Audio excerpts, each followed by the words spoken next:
नमस्कार, मैं डॉक्टर श्रद्धा वशिष्ठ आपका सबकी शिक्षा में बेहद स्वागत करती हूँ। पूरे देश के सभी केंद्रीय विद्यालयों की कक्षा पहली की लॉटरी प्रक्रिया कल संपन्न करवाई गई।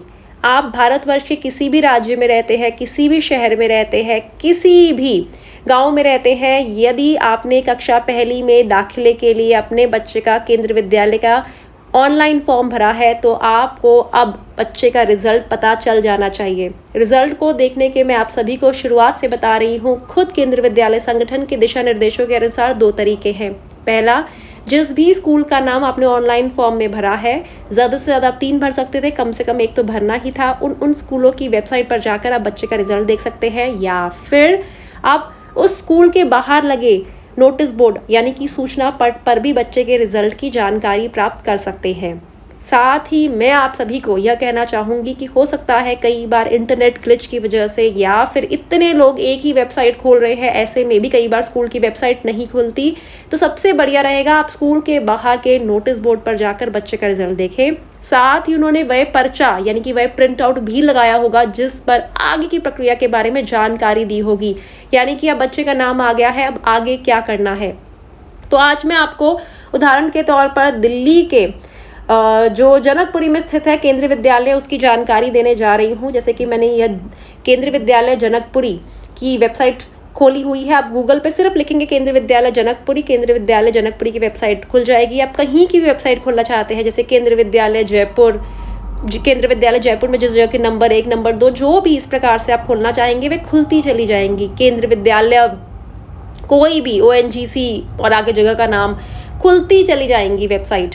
तो मैंने इस प्रकार से गूगल पे डाला था केंद्रीय विद्यालय जनकपुरी दिल्ली, केंद्रीय विद्यालय की वेबसाइट खुली आ गई। उसके बाद मैं यहाँ से अनाउंसमेंट सेक्शन पे गई थी, अनाउंसमेंट सेक्शन पर गई थी और उसके बाद अनाउंसमेंट सेक्शन के बाद इस प्रकार से यूँ खुला हुआ आया था। और अनाउंसमेंट सेक्शन में उन्होंने लिस्ट की जानकारी दी हुई है, जैसे कि 1-2 लिस्ट मैं आपको खोल के दिखा रही हूँ। सभी लिस्ट नहीं दिखाऊंगी क्योंकि वीडियो लंबी हो जाएगी। और इस प्रकार से देखिए ये लिस्ट खुली आ रही हैं और इन लिस्ट से आपको पता चल जाएगा बच्चे का नाम, कैटेगरी भी आगे लिखी होती है और आगे देखिए डेट और रिपोर्टिंग टाइम भी लिखा होता है। 30 अप्रैल को इतने बजे, 30 अप्रैल को इतने बजे, यानी कि बच्चों का रिजल्ट क्या है और आगे रिपोर्टिंग टाइम क्या है, यानी कि कितने बजे बच्चों को उनके अभिभावकों के साथ स्कूल पहुंचना है।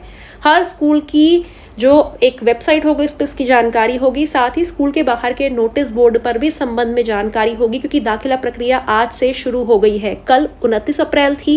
वैसे भी केंद्रीय विद्यालय संगठन कक्षा पहली का रिजल्ट निकालने में थोड़ा लेट हो गया है। अब केंद्रीय विद्यालय संगठन किसी भी प्रकार से देरी नहीं करेगा, जल्द से जल्द दाखिला प्रक्रिया की शुरुआत की जाएगी और आज से दाखिला प्रक्रिया की शुरुआत हो गई है। देखिए जैसे कि ये रिजल्ट है आपके सामने, बच्चे का serial number, application submission code, नाम, डेट ऑफ बर्थ, बच्चे का जेंडर, पिता का नाम, इनकम ग्रुप, कैटेगरी और आगे डेट और रिपोर्टिंग। तो ऐसे बच्चों का रिजल्ट होगा और क्या क्या कागजात लेके जाने हैं इस संबंध में भी स्कूल की वेबसाइट से आपको पता चल जाएगा। जैसे कि इन्होंने लिखा है कि बच्चे का जो रजिस्ट्रेशन फॉर्म होगा उसका प्रिंट आउट लेके आना है, डॉक्यूमेंट्स की ओरिजिनल कॉपी भी लानी है, अटेस्टेड फोटो कॉपी भी लानी है। अटेस्टेड फोटो कॉपी क्या होती है? अटेस्टेड फोटो कॉपी होती है कि आपने कागजात की फोटो कॉपी करवाई और फोटो कॉपी के ऊपर साइन कर दी, अपने सिग्नेचर, अपने हस्ताक्षर कर दिए, उसे सेल्फ अटेस्टेड कहते हैं। सेल्फ अटेस्टेड मतलब जो खुद अटेस्ट की गई है।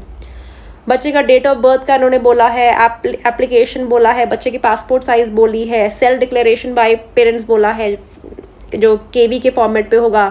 अगर सरकारी एम्प्लॉई है तो उन्हें क्या चाहिए, और डिफेंस पर्सोनल है तो उन्हें क्या चाहिए। बच्चा शेड्यूल कास्ट यानी अनुसूचित जाति, शेड्यूल ट्राइब अनुसूचित जनजाति, EWS, BPL, OBC non creamy OBC creamy layer और PH फिजिकली हैंडीकेप्ड, ये डिफरेंटली एबल्ड कैटेगरी का है तो क्या चाहिए। प्रूफ ऑफ रेजिडेंस में क्या क्या का इस्तेमाल किया जा सकता है। आधार कार्ड चाहिए जो भी इन्होंने मांगा है।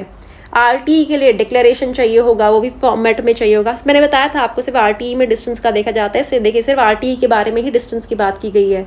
सिंगल गर्ल चाइल्ड कैटेगरी के तहत क्या चाहिए होगा इसके बारे में भी लिखा हुआ है। तो इसे हर स्कूल जानकारी देगा। जिस भी स्कूल में आपके बच्चे का नाम आया है उस स्कूल की वेबसाइट पर जाकर या फिर स्कूल के बाहर के नोटिस बोर्ड पर लगे प्रिंट आउट होगा उसके माध्यम से कागजात की जानकारी प्राप्त करिए। फिर आगे बताया गया है 30 तारीख से शुरू होगा और यह भी लिखा हुआ है कि अगर आप सही समय पर स्कूल नहीं पहुंचे तो आपका एडमिशन जो है कैंसिल किया जा सकता है और अगला जो कैंडिडेट वेटिंग लिस्ट में होगा उसे दिया जा सकता है। याद रखिएगा, समय का पालन करें।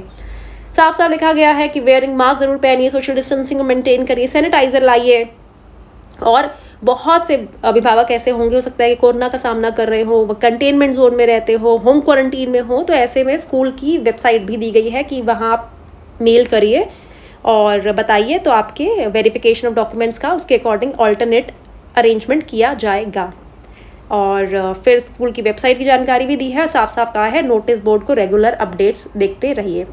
तो ऐसा ये मैं आपको एक उदाहरण के तौर पर दिल्ली के जनकपुरी क्षेत्र के स्कूल की वेबसाइट जो केंद्रीय विद्यालय की है उसकी जानकारी आपके लेकर आई हूँ। ऐसे हर देश के केंद्रीय विद्यालय की जानकारी उसकी वेबसाइट पर आ चुकी होगी, स्कूल के बाहर के नोटिस बोर्ड पर आ गई होगी।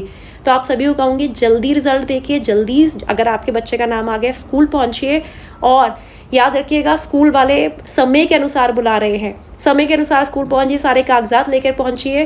कागजात में एक दो कमी हो गई, स्कूल आपको दोबारा बुला सकता है, लेकिन अगर आप सही समय पर स्कूल नहीं पहुंचे तो परेशानी हो सकती है। तो जल्दी करिए, अब जल्दी जल्दी दाखिले हो रहे हैं, आपने बहुत समय इंतजार करा है। अगर आपके बच्चे का नाम लिस्ट में आ गया है तो जल्दी से अपने बच्चों का दाखिला करवाइए। और मुझे नीचे कमेंट सेक्शन में लिखकर बताइए कि आपके बच्चे का किस स्कूल में दाखिला हुआ है, क्योंकि मुझे ये पढ़कर बहुत ज़्यादा खुशी होगी। सारे साल आपके बच्चों के दाखिलों के लिए मेहनत करती हूँ, और जब रिजल्ट निकलते हैं और आपके कमेंट्स पढ़ती हूँ जिनमें आप बताते हैं कि हमारे बच्चे का इस स्कूल में दाखिला हुआ या इस स्कूल में दाखिला हुआ, तो पढ़कर बहुत अच्छा लगता है। अब मुझे डॉक्टर श्रद्धा वशिष्ठ को इजाज़त दीजिए। नमस्कार।